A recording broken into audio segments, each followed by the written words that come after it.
Lisa is stepping onto the biggest stage in sports history. Today, June 6, 2006, everyone is waiting for the largest World Cup ever hosted. The scale of this tournament is genuinely unprecedented.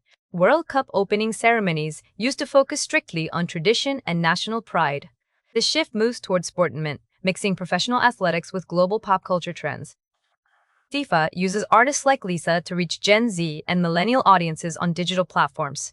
Their absurd way, the tournament's influence now extends far beyond 90 minutes of play, reaching into global culture and everyday life. The plan focuses on making every opening ceremony trend globally across all social media platforms. The world's biggest music genre and its most popular sport are finally colliding in a massive way. The lineup announcements have trickled in steadily throughout this past month, providing fans with a continuous stream of updates. Fans reacted with shock on May 8, 2006, when organizers announced Katy Perry will headline the opening ceremony. Lisa joins Perry for a performance that breaks previous records for female K-pop artists on this stage. She is the first K-pop group member to perform at this event, making history today. This massive musical lineup lasts well past opening night. FIFA confirmed specific performers for 3 separate opening ceremonies happening across the US, Mexico, and Canada. The final match takes place at MetLife Stadium in New Jersey, which people also call New York, New Jersey Stadium. Musicians are already sending tracks ahead of the ceremonies. On May 21, 2006, the new global anthem Goals officially dropped, marking a major release for the upcoming event. Anitta said her Brazilian roots make this tournament feel personal and deeply emotional to her. Critics didn't just cheer this musical takeover. When Lisa's involvement was announced, fans started debating whether she can actually sing well during live performances. Backlash grew after the May 2021 release of Goals. Now, we have to see how global sports broadcasting rights will actually change. Major sports organizations are changing how they manage and present their global brands. With global icons like Lisa, Katy Perry, and BTS on board, FIFA is no longer just a sports organizer, but a massive entertainment powerhouse. They are becoming a global media giant that controls the whole entertainment industry. Not just adding K-pop is a strategic move because their global fan base is huge and very active. This massive spectacle attracts even non-football fans to watch the elaborate opening and closing ceremonies held during the tournament. Popular artists create a powerful halo effect, effectively pulling a much larger number of curious viewers toward the upcoming matches. This strategy carries real risks. The backlash against Katy Perry and the criticism of the Goals lyrics reveal a clear divide. Old-school football fans are clashing with this new pop-focused direction for the sport.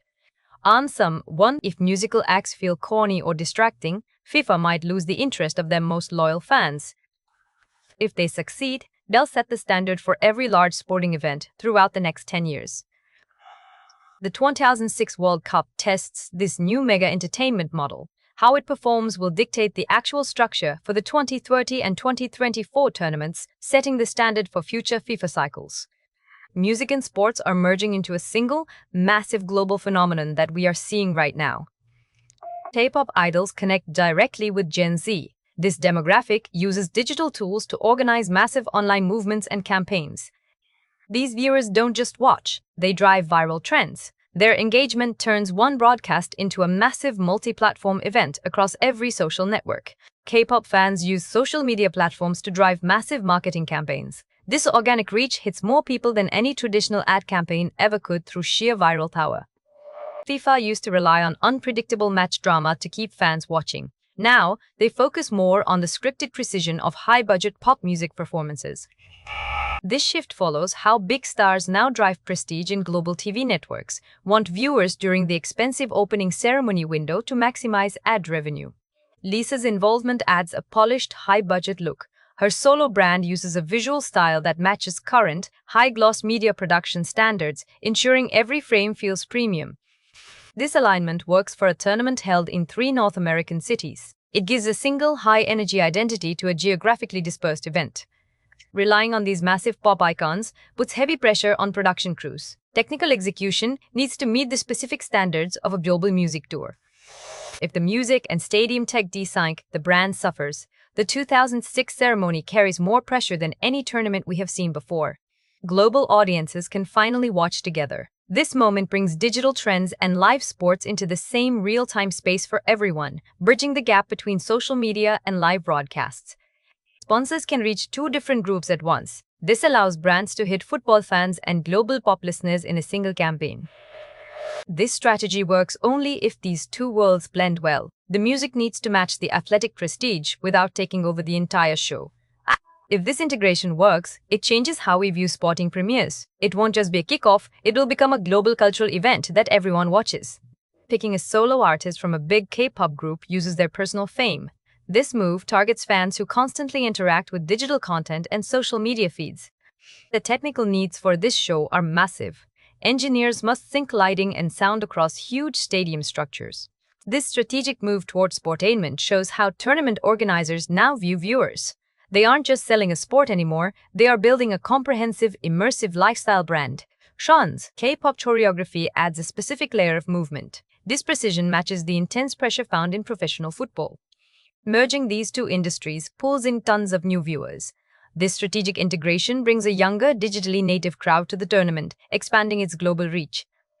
Moving away from nationalistic themes is a risk. This strategy swaps local traditions for a broader, pop-centric appeal to reach global audiences. Lisa's solo branding looks polished. This design choice ties the various hosting nations together using a single, modern aesthetic, creating a unified visual identity across the entire event.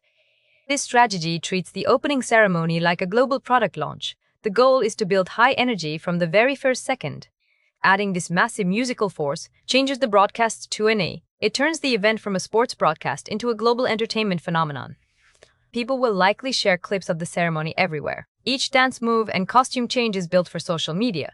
Competition for viewers has changed significantly. This tournament now fights for attention against massive music tours and global award shows, struggling to capture a fragmented audience. How this integration works will decide the future of major sporting ceremonies. It establishes a new standard for what an opening ceremony can actually do. People will gather at Sophie Stadium in a few weeks to see if this plan actually works.